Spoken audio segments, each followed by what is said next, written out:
Welcome back to Computer Lessons.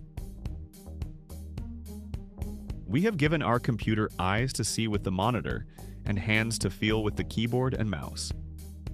But for a truly immersive experience, the machine needs to hear and speak. Today, we are exploring the invisible world of digital audio. Sound, in the real world, is a physical phenomenon. It is a continuous wave of pressure moving through the air, created by a vibrating object like a guitar string or human vocal cords. It is analog, meaning it is smooth and infinite in resolution. Computers, however, are digital.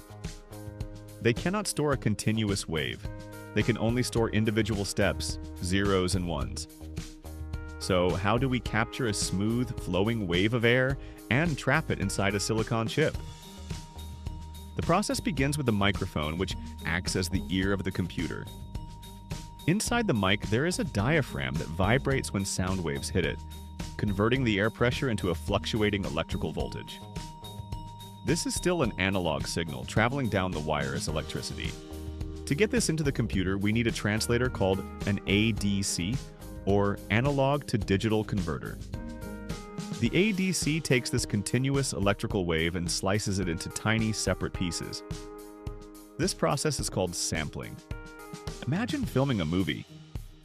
Real life is continuous, but a camera captures 24 still images per second to create the illusion of motion. Audio sampling works exactly the same way, but much, much faster.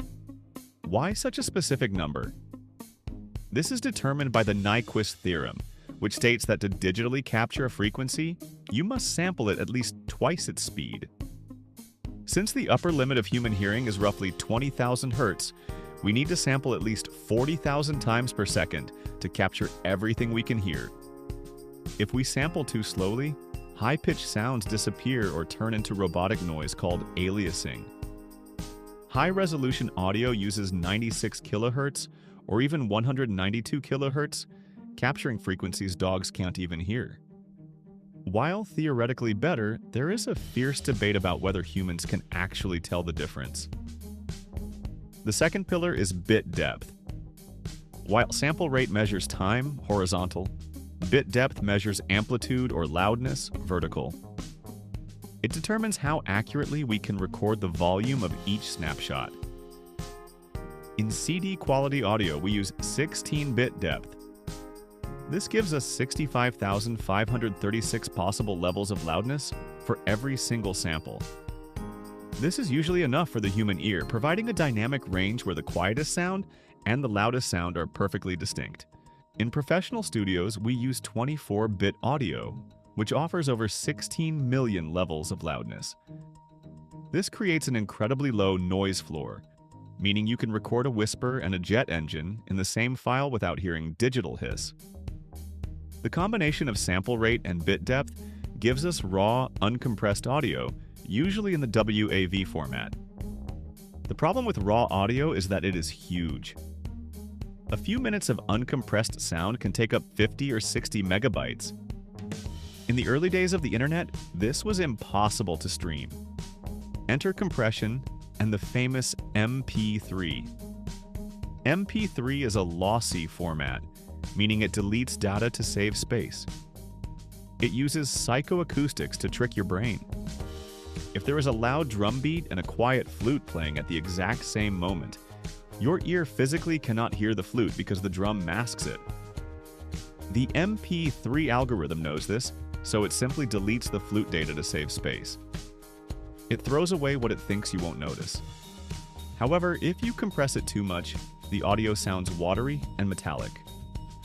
This is why audiophiles prefer lossless formats like FLAC.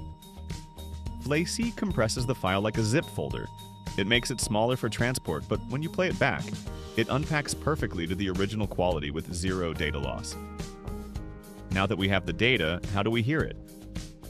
We need to reverse the process using a DAC, or digital to analog converter. Every smartphone, laptop, and motherboard has a tiny DAC chip inside. The DAC takes those millions of digital snapshots and connects the dots.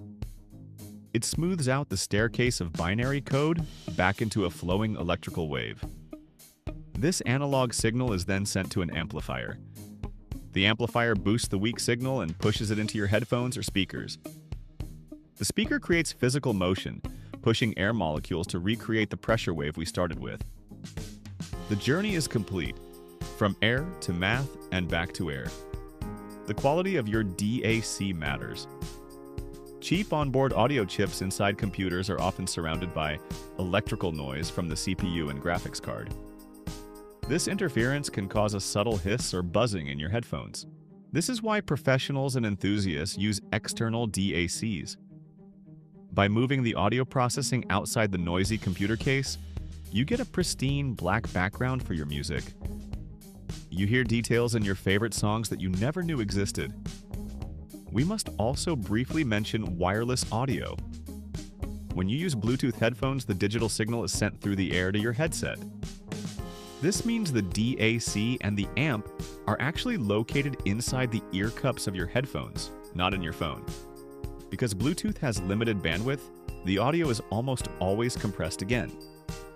Codecs like SBC, AAC, and LDAC determine how much quality is lost during this wireless transmission. LDAC currently gets closest to CD quality, but a wired connection is still the king of fidelity. Understanding digital audio changes how you listen. You realize that every song you stream is a reconstruction, a mathematical approximation of reality. We have mastered the art of slicing time. We have now covered the input and output of data, sound, and visuals. But there is one more way computers bridge the gap between the digital and physical worlds. We need to move text and images onto physical paper and back again. In the next video, we will look at printers and scanners. We will explain how laser printers use static electricity to melt plastic onto paper, and how scanners digitize your old photos. Tell me in the comments, can you actually hear the difference between a high-quality 320 kilobits per second MP3 and a lossless FLAC file? Or do you think it is just a placebo effect? If you found this explanation helpful, please hit the like button and subscribe to Computer Lessons. Don't forget to click the bell icon so you don't miss our next class. Thanks for watching and keep learning.